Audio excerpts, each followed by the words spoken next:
Hello, and welcome everyone to the fiscal 2025 third quarter earnings call for CMC.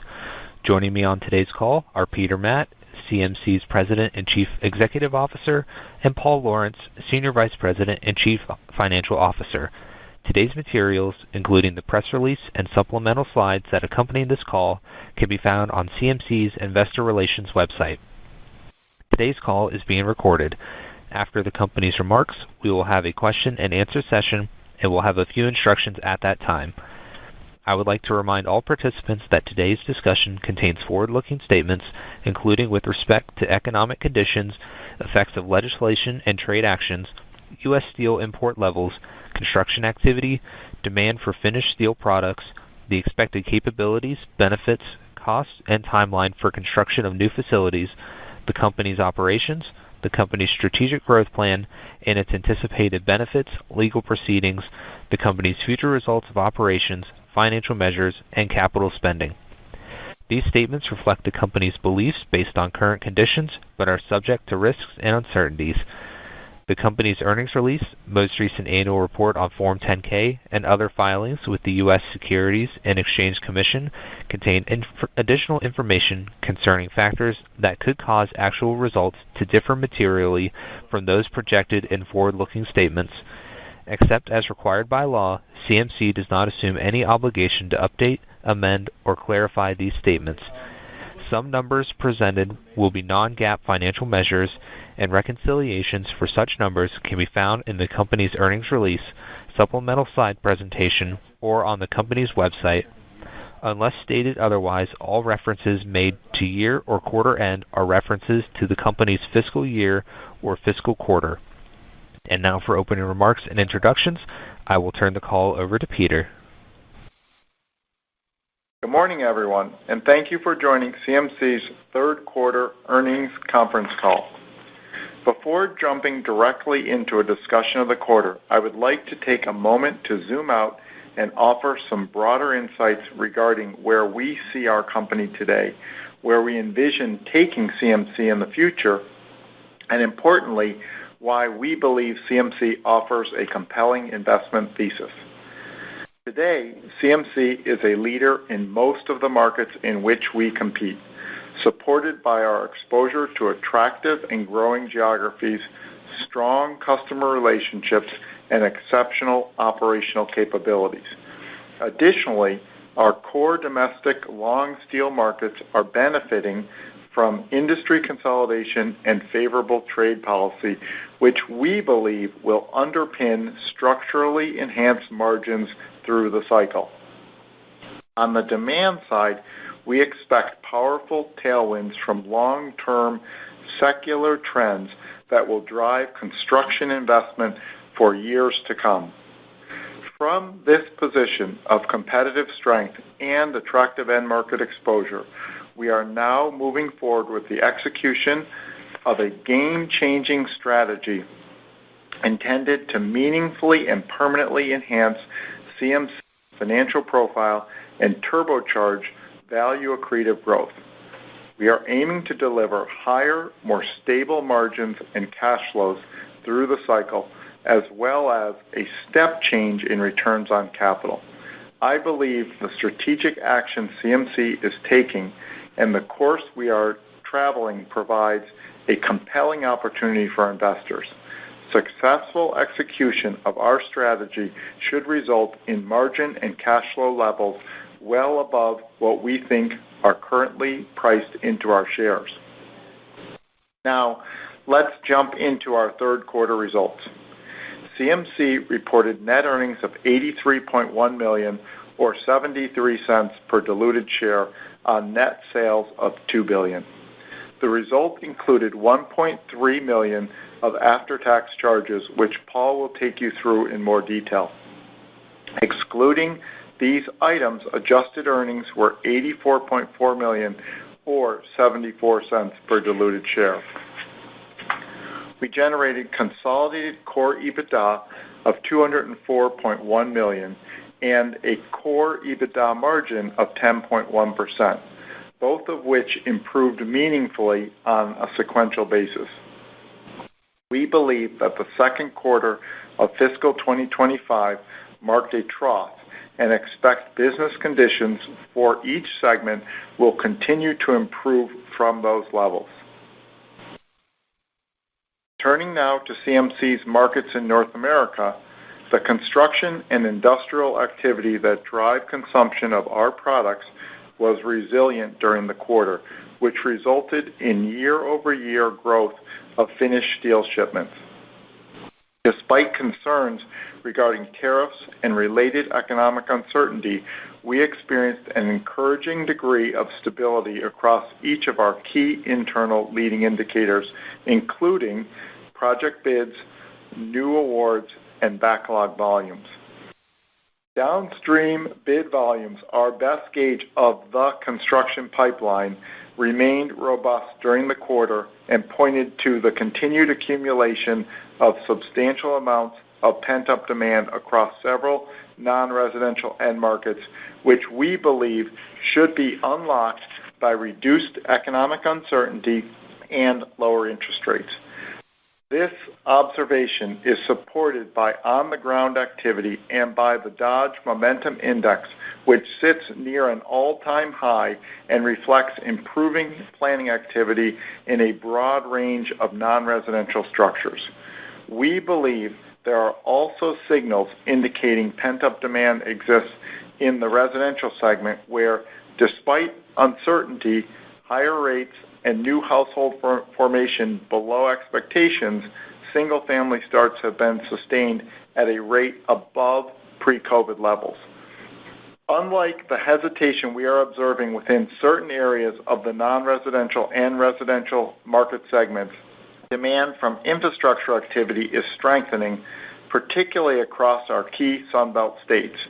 Remember, not only is this segment the single largest consumer of rebar, but it is also far less sensitive to economic concerns and the level of interest rates. We expect growth in infrastructure activity to continue for at least the next couple of years.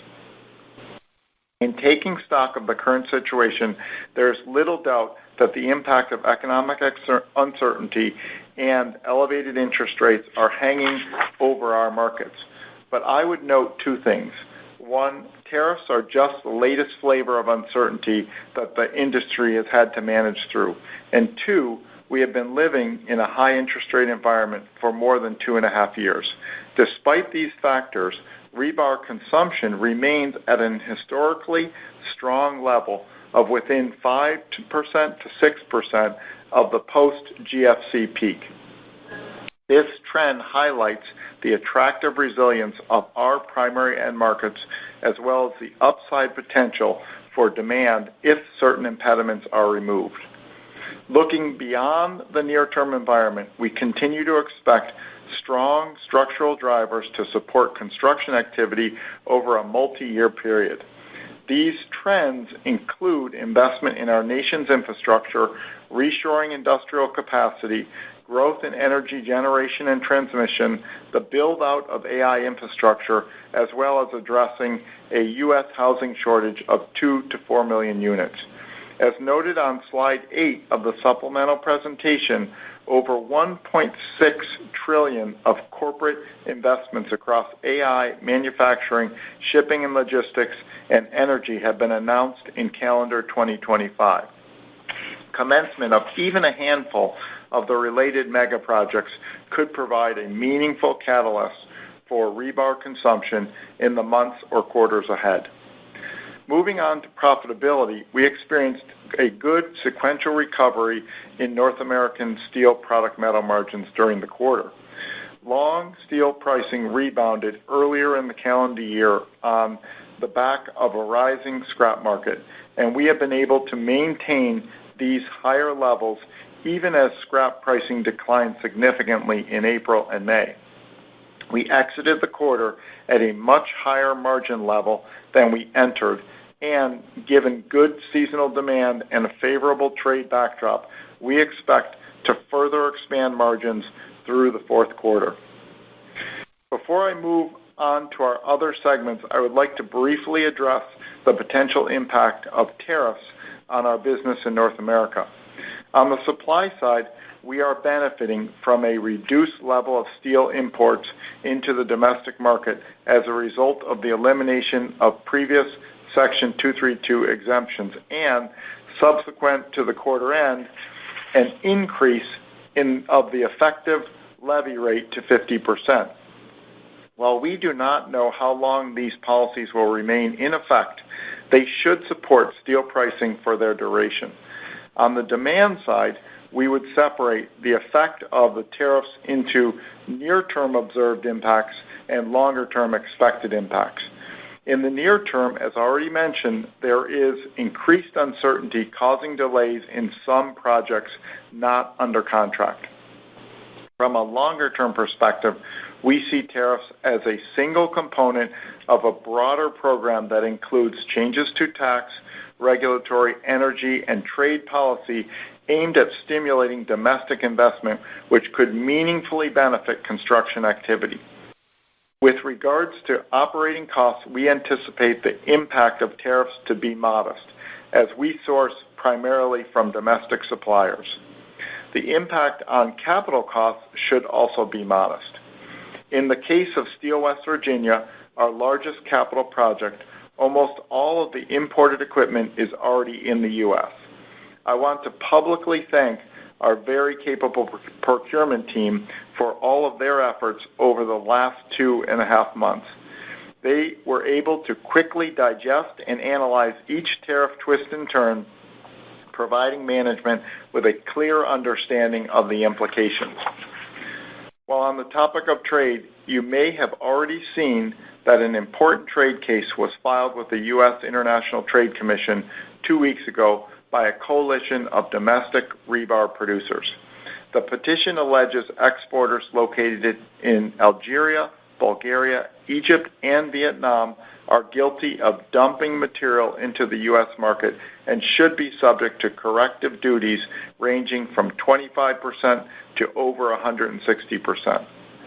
Preliminary rulings on the countervailing and anti-dumping complaints are due August 28th and November 11th, respectively. Business conditions for our emerging businesses group are similar to those of our North America Steel Group, given a high degree of market overlap. During the quarter, we continued to see good levels of pipeline activity in the U.S., demonstrated by healthy quoting rates and reports that engineers remain busy planning and designing projects. That being said, we are seeing some hesitation among project owners to award new contracts and have experienced select project start delays. Again, similar to our North America Steel Group, this is not a new dynamic. One attractive element of the EBG segment is the fact that our solutions are currently underpenetrated in the market, which provides significant opportunities for growth as we drive product adoption in addition to market expansion. In our key proprietary products, we are winning share through a strong value proposition while maintaining solid margins. During the quarter, shipments increased on a year-over-year basis for each of our primary proprietary offerings, including our Interax GeoGrid, Galvabar, Chromex, and CryoSteel reinforcing solutions, as well as CMC anchoring systems. This is a strong indication that customers see the clear benefits these products bring to the job site. For example, our latest GeoGrid solution is able to reduce construction costs, duration, and labor usage, as well as CO2 emissions, while extending the life of the asset being constructed. Our performance reinforcing steels make construction in difficult environments possible and are used where standard materials will fail.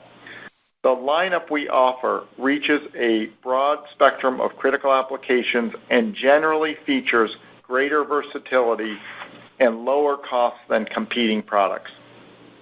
We remain confident that the combination of further product adoption and attractive end market exposures positions our emerging businesses group to achieve a consistent organic growth rate in the mid-single digits and EBITDA margins in the high teens. Shifting gears to our Europe Steel Group, conditions continue to improve at a moderate pace compared to recent periods, largely as a function of reduced import flows of long steel products and growing demand from construction and markets.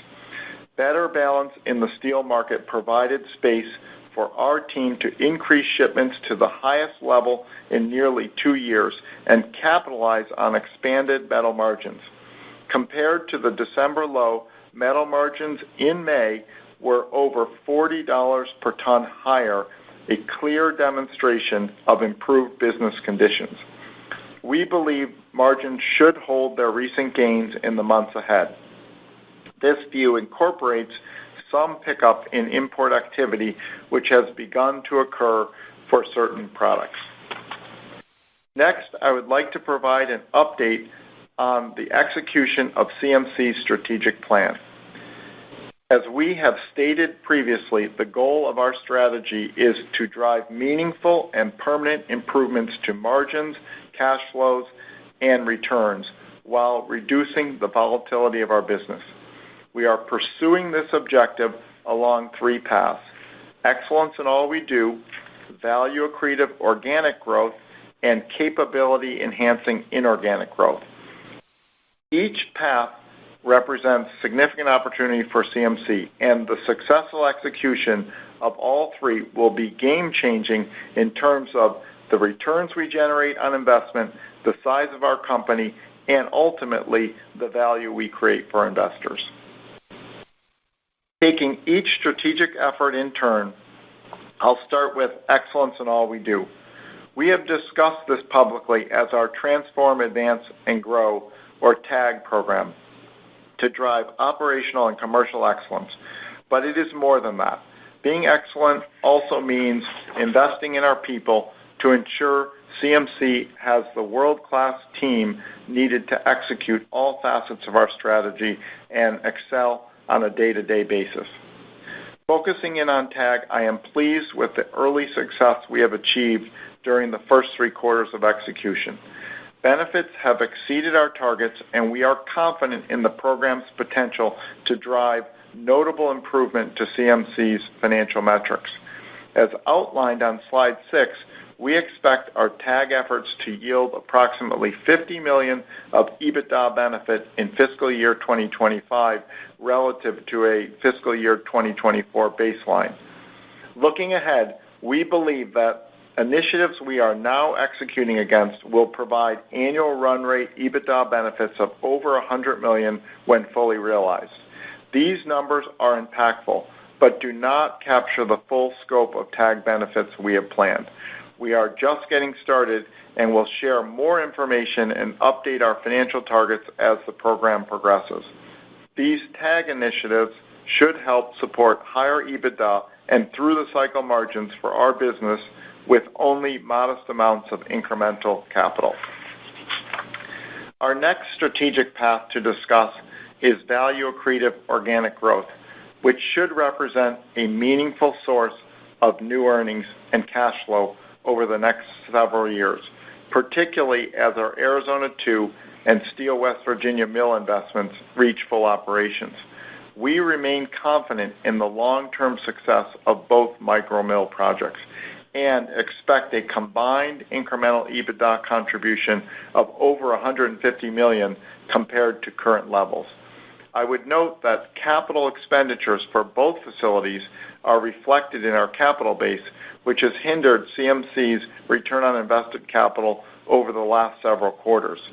Achieving targeted run rate profitability for these 2 investments would improve our ROIC by approximately 150 basis points, all else equal. Importantly, we anticipate the completion of our Steel West Virginia micromill will conclude CMC's investments in new steelmaking capacity. With West Virginia in our footprint, CMC will operate a highly flexible manufacturing network featuring excellent geographical and product coverage and have no need of additional production capabilities for the foreseeable future. This best-in-class network is highly cash generative and allows us to invest for growth in other attractive areas of the business. Beyond our mills, we are making investments to meet customer demand and strengthen our core offerings by growing our capabilities in more specialized solutions, particularly within our EBG segment. These undertakings include the expansion of CMC's post-tension cable production, adding a second GalvaBar coating line, and increasing geogrid manufacturing capacity. These investments and others like them require significantly less capital than our traditional steel business, but generate high returns on capital and strong cash flows. We are making good progress on these projects and expect each of them to be placed into service over the next 18 months. On the inorganic front, we remain interested in entering attractive adjacencies for our business where we believe we have an opportunity to offer immediate value given CMC's current customer knowledge, market positioning, operational capabilities, and the ability to win. We are targeting segments of the $150 billion early-stage construction market that touch the types of projects we are already servicing and feature higher, more stable margins. We anticipate these adjacent markets will also benefit from the mega trends that are expected to drive construction activity for years to come. To give you a better understanding of the types of assets we would consider, I'd like to share some high-level criteria we are using to evaluate inorganic opportunities. First, we won't stress the balance sheet and will maintain a net debt to EBITDA ratio below 2 times. The ideal target is likely within a valuation range of $500 million to $750 million, which is appropriately sized from an integration, financial, and risk perspective. We want to establish a scalable business platform that offers increasing synergies as it grows, and it should have a high degree of geographical overlap with CMC's existing operations. Financially, we are looking for businesses with EBITDA margins above 20% and free cash flow conversion above current CMC levels. Targets fitting this criteria exist in attractive markets, and we will continue to prudently evaluate each opportunity. With that, I will turn it over to Paul. Thank you, Peter, and good morning to everyone on the call. As noted earlier, we reported fiscal third quarter 2025 net earnings of $83.1 million or 73 cents per diluted share, compared to net earnings of $119.4 million and net earnings per diluted share of $1.02 in the prior year period. Excluding estimated net after-tax charges of approximately $1.3 million, adjusted earnings for the quarter totaled $84.4 million or 74 cents per diluted share, compared to $119.6 million or $1.02 per diluted share, respectively, in the prior year period. These adjustments consisted of a $3.8 million pre-tax expense for interest on the judgment amount associated with the previously disclosed Pacific Steel Group litigation, as well as a benefit from the settlement of a new market tax credit transaction. Consolidated core EBITDA was $204.1 million for the third quarter of 2025, representing a decline from the $256.1 million generated during the prior year period. Slide 12 of the supplemental presentation illustrates the year-to-year changes in CMC's quarterly financial performance. Profitability at our North American Steel Group was negatively impacted by lower margins over scrap, while adjusted EBITDA at both our Europe Steel Group and Emerging Business Group increased compared to the third quarter of 2024. Consolidated core EBITDA margin of 10.1% compared to 12.3% in the prior year period. CMC's North American Steel Group generated adjusted EBITDA of $186 million for the quarter, equal to $161 per ton of finished steel shipped. Segment adjusted EBITDA decreased 24% compared to the prior year period driven primarily by lower margin over scrap cost on steel and downstream products. North American Steel Group adjusted EBITDA margin of 11.9% compares to 14.7% in the third quarter of 2024. Segment results improved on a sequential quarter basis as steel product margins expanded from their recent lows, and we experienced normal seasonal strength in volumes. As Peter mentioned, we believe our fiscal second quarter represented the trough for our financial performance, and we see improving volume and margin conditions ahead as we move through the 2025 construction season. It is important to note that we exited the third quarter at a steel product metal margin of $518 per ton, which is $19 per ton higher than the quarter average. The combination of this higher exit rate, additional scrap cost reductions flowing through, and selling price increases should result in further metal margin expansion during the fourth quarter. Segment results benefited also from a number of TAG initiatives, including scrap optimization, alloy consumption reduction, process yield improvements, and logistics optimization. In recent quarters, we have reported unrealized losses related to our hedging positions in copper derivatives. The impact of these positions on the third quarter were not material. As indicated earlier, demand for long steel products was resilient during the quarter. Average daily shipments of finished steel increased by 3.2% compared to a year ago, while combined daily rebar shipments from CMC's mill and downstream operations grew by approximately 1.3%. The Emerging Business Group third quarter net sales of $197.5 million increased by 4.7% on a year-over-year basis, while adjusted EBITDA of $40.9 million increased by 7%. The improvement was largely driven by strong demand for proprietary products within CMC's Performance Reinforcing Steel division. This business has had success in penetrating several major infrastructure projects requiring enhanced lifespan, strength, and corrosion-resistant characteristics. A higher mix of sales from performance reinforcing steel within EBG's total sales, as well as continued adoption of Tensar's latest GeoGrid solutions, led to a 40 basis point improvement in adjusted EBITDA margin compared to the third quarter of fiscal 2024.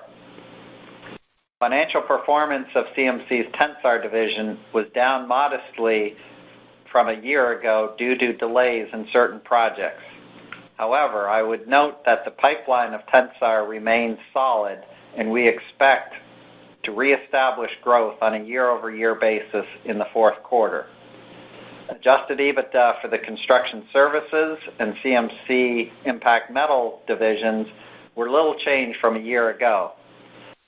It is also worth noting that following several challenging quarters for Impact's core truck and trailer market, conditions have stabilized and are beginning to show early signs of recovery. Turning to slide 15 of the supplemental deck, our Europe Steel Group reported adjusted EBITDA of $3.6 million for the third quarter of 2025, compared to a loss of $4.2 million in the prior year period.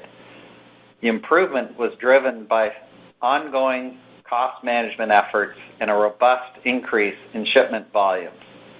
Similar to recent quarters, the team in Poland continued to drive efficiency gains throughout the operations, with success in nearly every major cost category, including the labor actions discussed last quarter, consumable usage, maintenance, and overhead.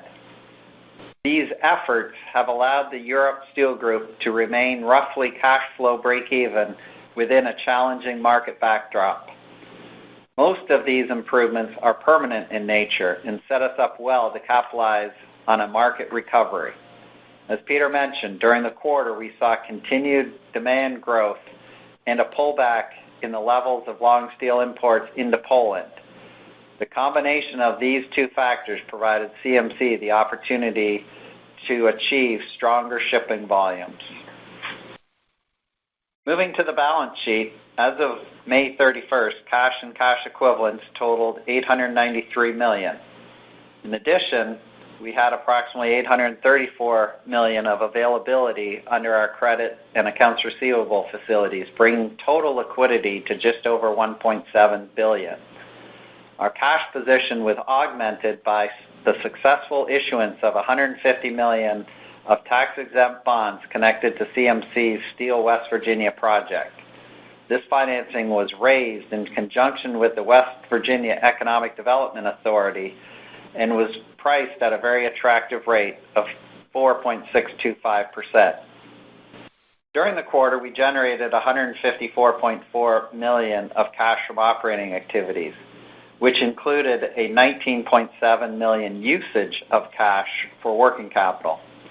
Capital expenditures of $89.5 million were largely driven by construction activity related to our Steel West Virginia micromill project.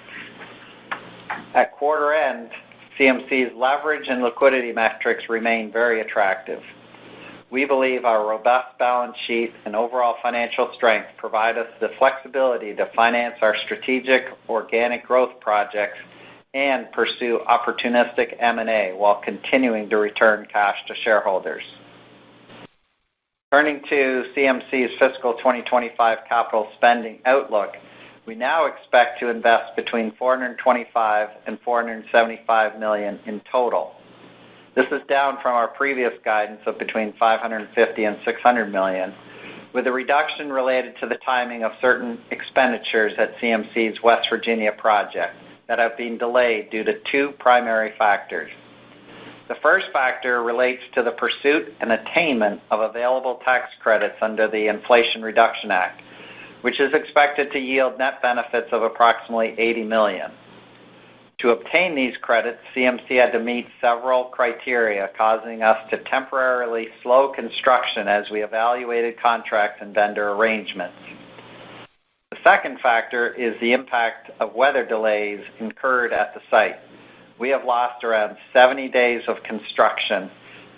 Based on updated project schedule, we expect to begin melt shop production during the spring of calendar 2026.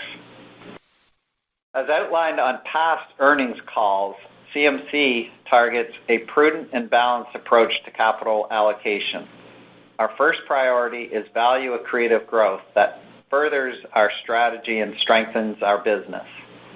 Coming in a close second is providing our shareholders with an attractive level of cash distributions in the form of both dividends and share repurchases. To this end, CMC returned approximately $71 million to our shareholders during the third quarter. CMC repurchased approximately 1.1 million shares at an average price of $45.30 per share. As of May 31st, we had $254.9 million available for repurchase under the current authorization. This concludes my remarks, and I'll now turn it back to Peter for additional comments on CMC's financial outlook. Thank you, Paul. We expect consolidated financial results in the fourth quarter of fiscal 2025 to improve compared to the third quarter.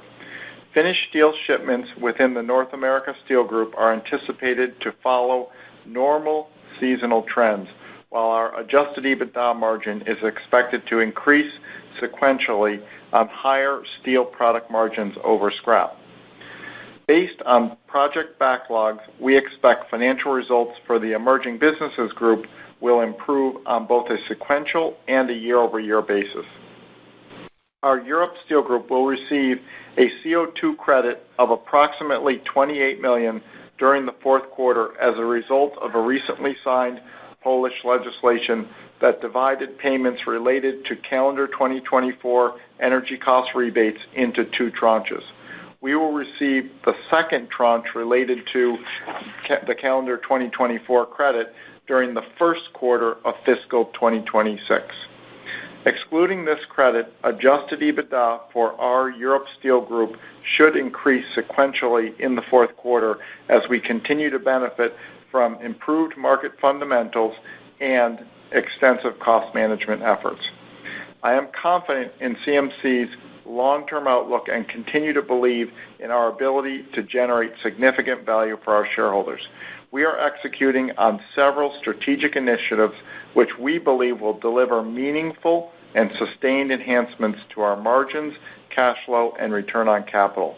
We will achieve this by leveraging our TAG operational and commercial excellence program to get more out of our existing enterprise, completing value-accretive organic growth projects, and adding complementary early-stage construction solutions that provide attractive new growth platforms.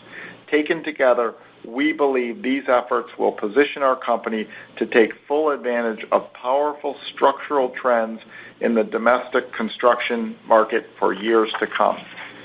I would like to conclude by thanking our customers for their trust and confidence in CMC and all of our employees for delivering yet another quarter of very solid safety and operational performance. Thank you. And at this time, we will now open the call to questions. To ask a question, you may press star, then 1 on your telephone keypad. If you are using a speakerphone, please pick up your handset before pressing the keys. If at any time your question has been addressed and you would like to withdraw your question, please press star, then 2. We ask that you limit yourselves to one question and one follow-up. At this time, we will pause momentarily to assemble our roster.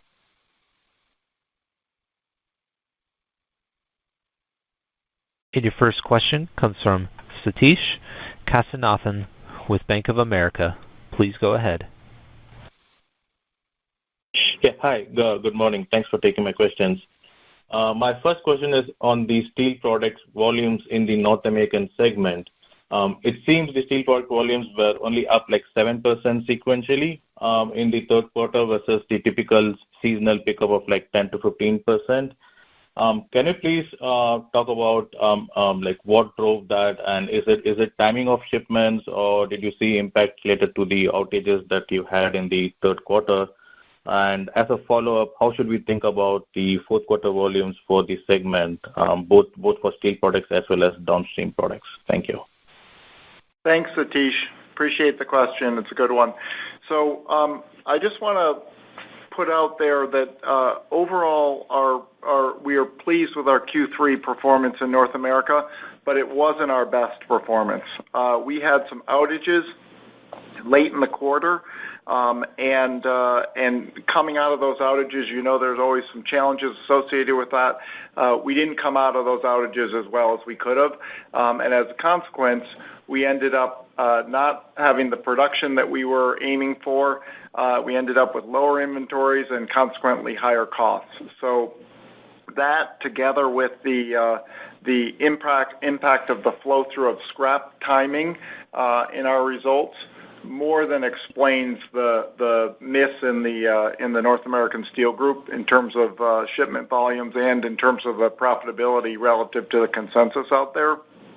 I think the bottom line is that we're a company of great operators. We've kind of circled back in each of these situations. We understand exactly what happened, and we're set for a strong fourth quarter. So we feel very good about where we are. In terms of fourth quarter volumes, I think you can expect them to be flattish to slightly up from where we are in the third quarter, and yeah, the volume should follow a normal seasonal trend. Satish, the only thing I would add is when we talk about finished steel tons, we combine steel products and downstream products because essentially all those are coming off the mills, whether it's through directly to mill customers or to our own customers through the downstream sales, and those were up 10% in alignment with normal volume trends between Q2 and Q3. Yeah, understood. Thank you. Maybe my second question is on the U.S. rebar pricing. We saw mills announce a $60 price hike recently. Are you seeing prices gaining traction, and do you see further room for additional price hikes given where the import offers are? Thank you. Yeah, it's a great question. I want to just start by saying we don't talk directly about price, but I will make a few comments around this one. Look, as a company, we are in pursuit of commercial excellence. And what I mean by that is value over volume. We've said that on prior calls, and that's it's a maniacal focus for our company. In the context of the current situation, there's a balance that we have to strike. It's a balance between doing creating the best value for CMC and generating a good return on the sales that we're making, and secondly, balancing what's right for the customer, and thirdly, incentivizing Buy America. So we think we struck the right balance in coming up with the move that we made. This is something that we evaluate on a regular basis. We're going to continue to monitor it, and we'll make adjustments as appropriate. Okay. Thank you, and good luck for the fourth quarter. Thank you, Satish. And your next question comes from Tristan Gresser with BNP Paribas. Please go ahead. Yes, hi. Thank you for taking my questions. First one, just on volumes as well. If you could provide us maybe an update on Arizona 2, the average utilization rate for this quarter, and maybe the target for the next fiscal year. And if I understand your comment correctly about the plus 150 million EBITDA improvement, would that mean that the facility is currently still at break even? Yeah, absolutely. So on Arizona 2, we made very good progress during the quarter, and I'm pleased with what the team has done that. We organized what we call internally a blitz, and the blitz was really a combination of resources internally and externally to kind of drive the business to generate that, or to prove that it can operate where we think it can operate, and that it can do so in a reliable way. I would say that the equipment is we're most of the way through kind of our confidence in the equipment, and we have a good line of sight to be able to say that we are fully through the equipment issues that we've had. And I'm also really pleased with the fact that we got our MBQ up to a run rate where we're producing 75% of the SKUs by volume at the plant. So remember, this is the first plant ever to produce merchant bar quality products. As we exit the year from where we sit today, we think we're going to be exiting at around 70 to 75% utilization. But I know that's a little bit below what we've said before, but I think given some of the challenges we've had and the focus that we put on merchant bar, it makes sense to come out where we are, and we are confident that we can get the rest of the way there in early 2026. And I would also say that we do expect to have a profit in the fourth quarter at Arizona 2. So all in all, good progress. We're working extremely hard, and I'm really proud of the job the team has done to get to where we are. All right, that's very clear. And maybe the targeted mix for next year, do you expect to still be a very MBQ driven mix, or what would be the right way to think about it versus rebar? Yeah, I think, that's going to emerge with the market conditions. As you know, the capacity of the plant is 500,000 tons, and our original plan was to make 350,000 of rebar and 150,000 of merchant bar. So I'd say kind of ordinary market conditions permitting, that's still our plan. But again, what's nice about this mill is that we have the flexibility to adjust to market conditions. So if the rebar market's a little bit softer or the MBQ market's a little bit softer, we can adjust one way or the other to accommodate that. All right, That's very clear. And maybe one last question just on West Virginia. I just wanted to confirm that the ramp, I'm not sure I understood correctly, it's been delayed by 6 months. It's planned for the summer next year. I understand you explained it with the tax rebate and some weather issues, but has some part of that decision also been driven by maybe a less robust near-term outlook? I mean, when you look at domestic supply, you have 2 new mill ramping up in Q3, Q4 calendar, and demand is not particularly great. So has it had any impact in your decision there? And also, given the push, how should we think about maybe CapEx for next year? That would be helpful. Next fiscal year. Thank you. Yeah, and I'll let Paul take the CapEx question, but let me first start out on West Virginia. So timing, we've said first half. We're going to start. There's a cold commissioning phase. There's a hot commissioning phase. When we're going to be doing the hot commissioning phase, kind of in the first half of the year. So. And the timing on this is really, it's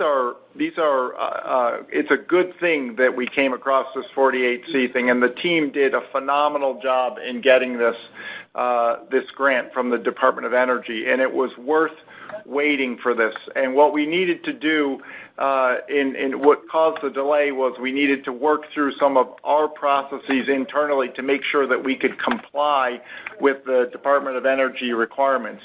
But as a consequence, we're getting $80 million towards this project. And what's the benefit of that? Well, it reduces the net capital that we put into the project, and therefore helps us drive higher returns. And hopefully you're seeing a consistent pattern here of our focus is on changing the return profile of the company, and in getting a grant like this, it absolutely helps us do this. The timing has nothing to do with the conditions in the market. We are actually quite optimistic about market conditions.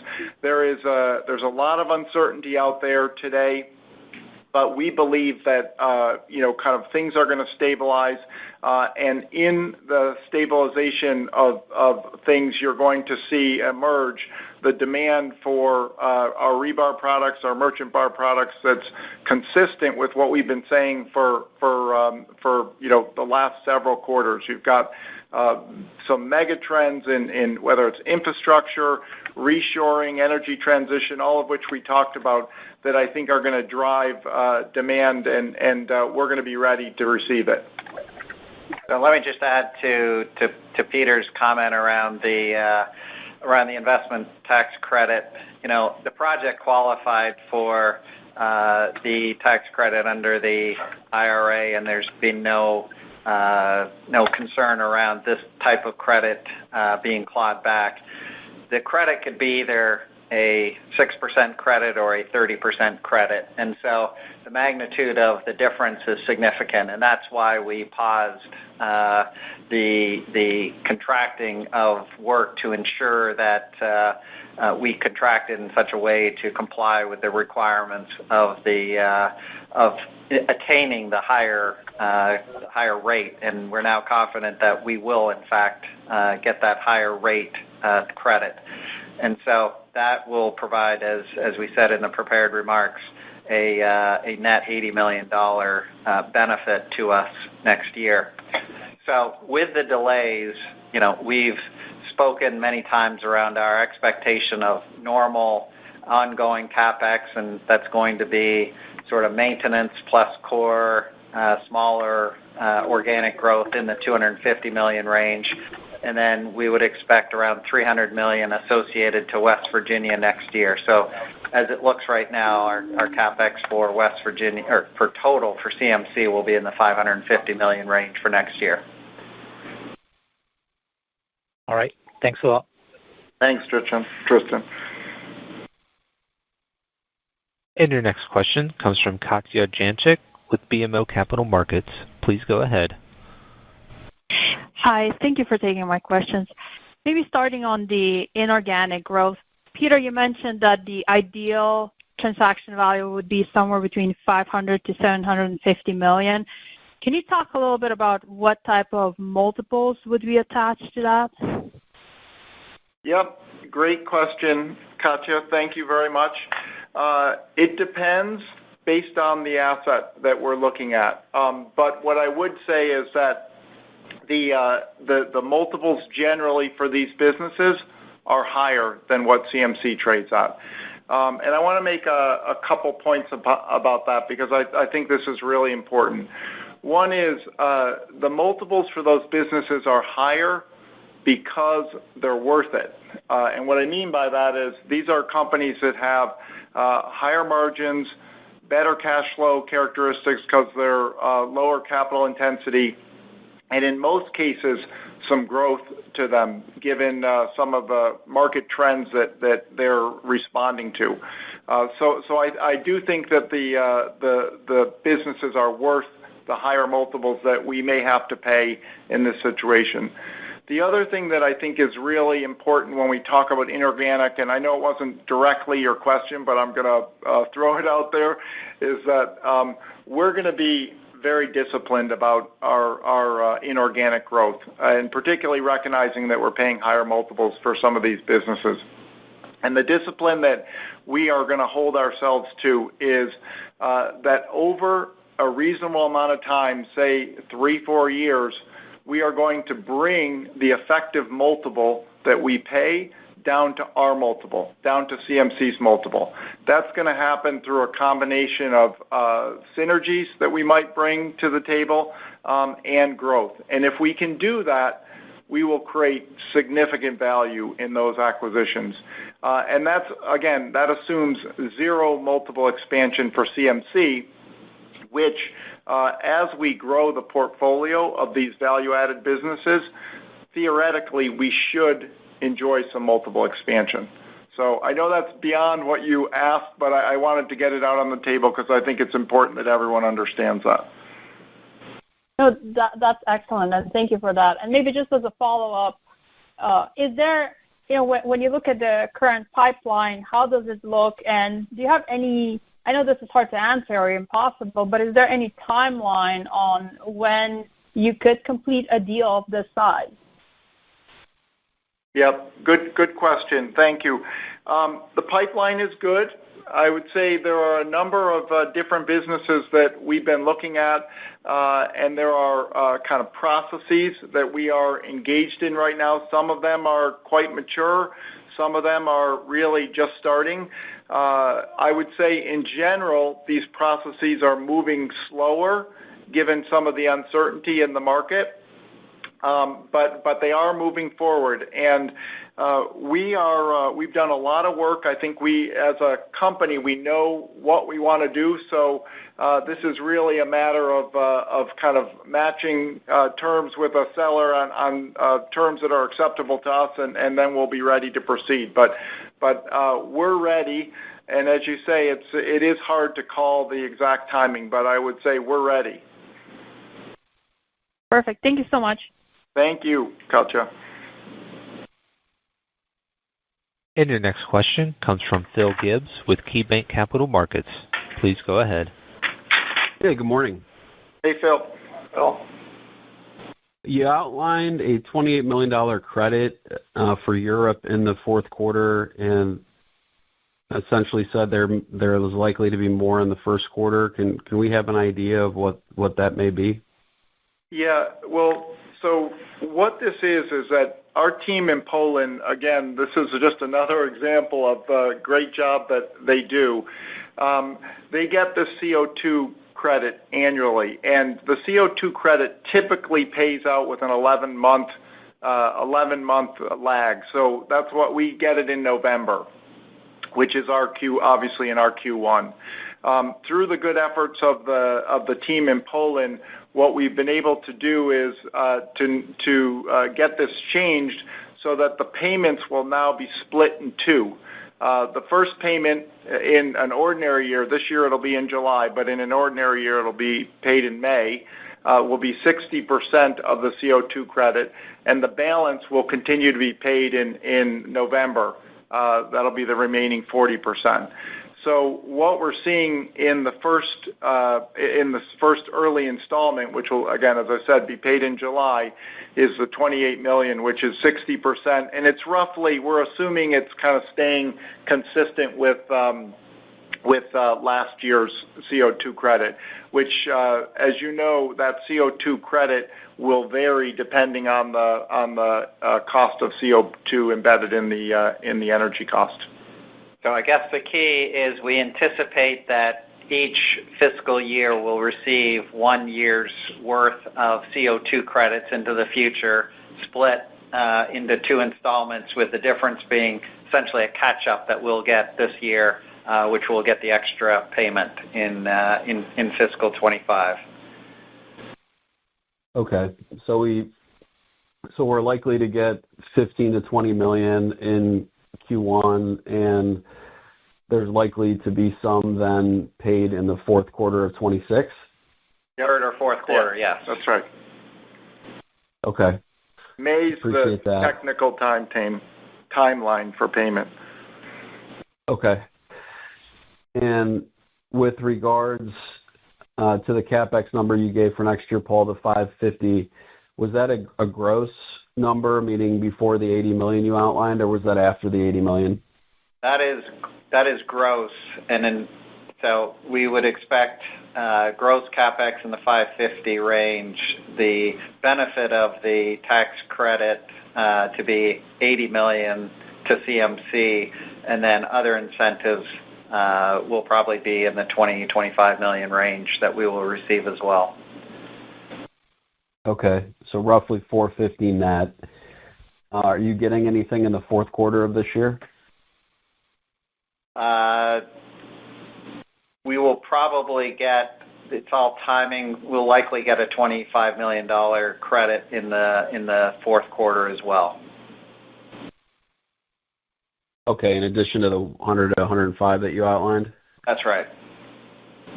Okay.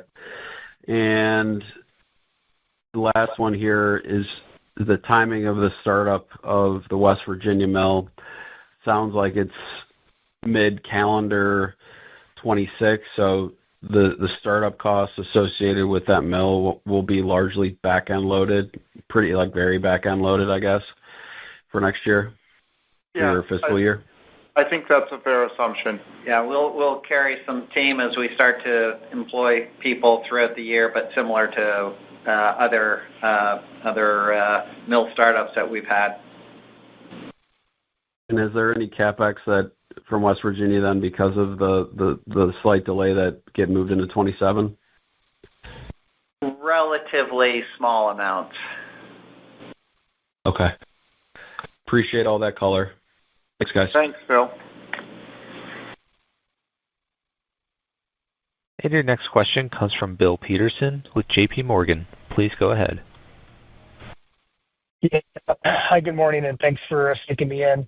On Europe, the fiscal third quarter saw a diversion between rebar and MBQ sequentially. Should we think of this reversing in the fourth fiscal quarter? And I guess, how should we think about overall shipments directionally? You're saying in Europe? Yes. In Europe, yeah.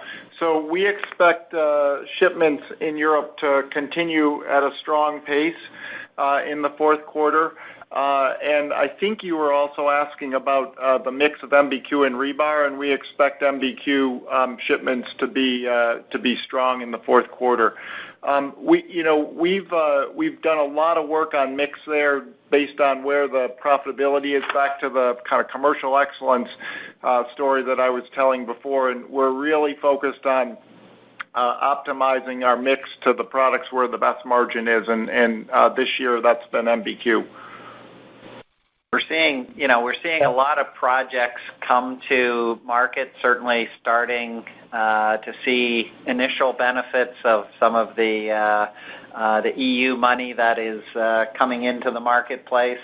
So we are expecting some increase in volume in the fourth quarter, which really is similar to a seasonal uptick in fourth quarter volumes that the EU marketplace sees. And just to put a little bit more color on what Paul's saying, the picture in Europe, it does appear to be getting better, and let me talk about a couple different fronts.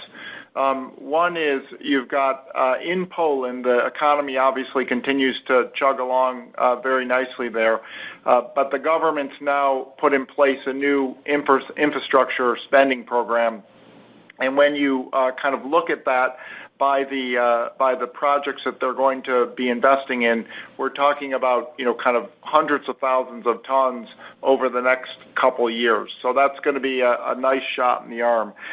You may have also read articles about Poland's first nuclear power plant is going to be built. This is maybe a little bit lagged in terms of timing. It's probably going to start construction. My guess would be in 27. But again, that's going to be a big consumer of rebar. And to Paul's point, you've got recovery and resilience funding going on. The other thing that I think is really important to note is it appears that things are moving nicely in Germany. And we talked about, last time we talked about the fact that there's the infrastructure bill, the $500 billion infrastructure bill, and the lifting of the cap on spending on defense.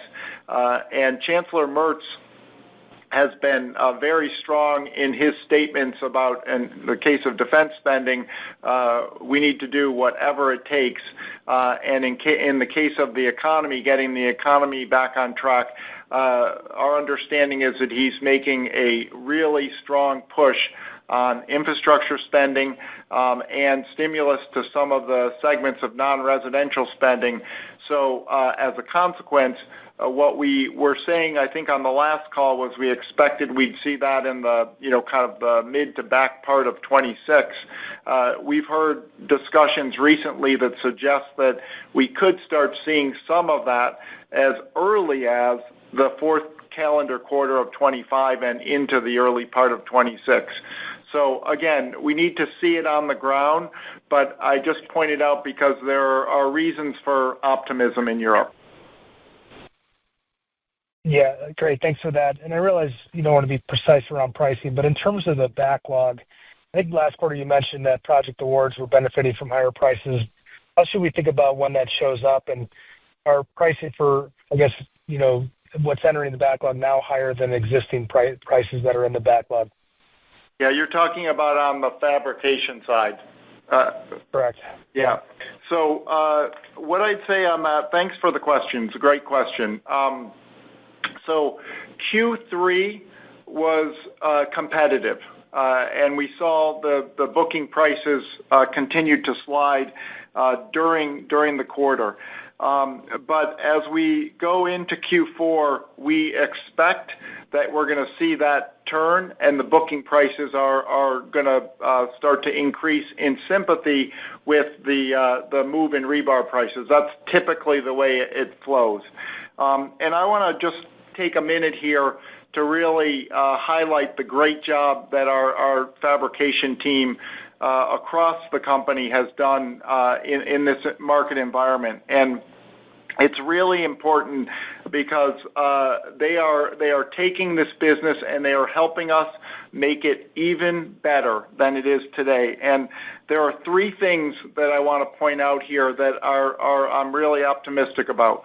One is through TAG and operational excellence, a lot of new initiatives are coming in the fabrication business, and we see opportunity for that business to be stronger. Secondly, they are absolutely paying attention to our mantra of value over volume. And what we're seeing is we are seeing our rebar fab guys walk away from jobs where it does not make sense because we cannot generate a return on the investment that we have. And that is I'm super proud of the discipline, the market discipline that the team's showing. And the third thing that I want to really compliment them on is addressing some of the duration risk in this business. Those of you that have been following us for a long time know that that we do take duration risk in this business, and it can lead to periods where the fabrication business is less or not profitable. I'm pleased to say that by focusing on this duration risk, and by that I mean insisting that we have proper escalators to compensate us for the duration risk we're taking, we are making this business a better business. And I think a great source of evidence of that is the fact that we will go through the trough of this cycle in fabrication and be a profitable business. And our goal is that we're going to increase that bar, we're going to raise that bar over time, and make this a better business. So, look, this is something. And again, I'm sorry, I know you didn't ask for all this, but I think it's really important, and I'm super proud of our team. And this is not something that's going to happen overnight, but I think it's going to help this business be better over time. So thanks for the question. Thanks for sharing the additional insights. And your next question comes from Mike Harris with Goldman Sachs. Please go ahead. Yeah, thanks, guys, for squeezing me in. I guess just given your strong financial position, why didn't you buy back more shares during the third quarter? And maybe speak to how we should think about the cadence of repurchases going forward, considering it looks like you've averaged roughly $50 million per quarter in repurchases since maybe the second fiscal quarter of 24. Yep, good question. I'll start, and then I'll let Paul can jump in on this. But so look, we do have a strong financial position. We're also kind of working on some strategic initiatives around growth. And one of the things that's absolutely critical to us is that we maintain a strong financial position while we grow. So as we kind of understand where we're going from a growth perspective, I think that will help reorient us in terms of what we have the capacity to do on the share repurchase side.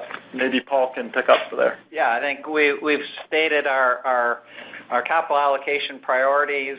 Clearly, number one is growth, and most recently that's been through the organic growth side. But as Peter outlined, we have aspirations in the inorganic. But beyond that, we also have stated repeatedly a balanced approach to capital allocation, citing a commitment to return attractive levels of cash to shareholders. And so we announced the buyback program in January of 24 and said, our plans was to execute that over a period of 2 to 3 years, and that's the course that we're on, and we don't see any change in the execution of our commitment on that.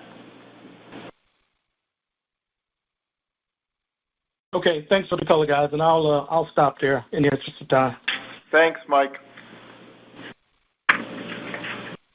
And at this time, there appears to be no further questions. Mr. Matt, I'll now turn the call back over to you. Thank you. And just a few concluding remarks from me. At CMC, we remain confident that our best days are ahead. The combination of the structural demand trends we have noted, operational and commercial excellence initiatives to strengthen our through-the-cycle performance, and value accretive growth opportunities create an exciting future for our company.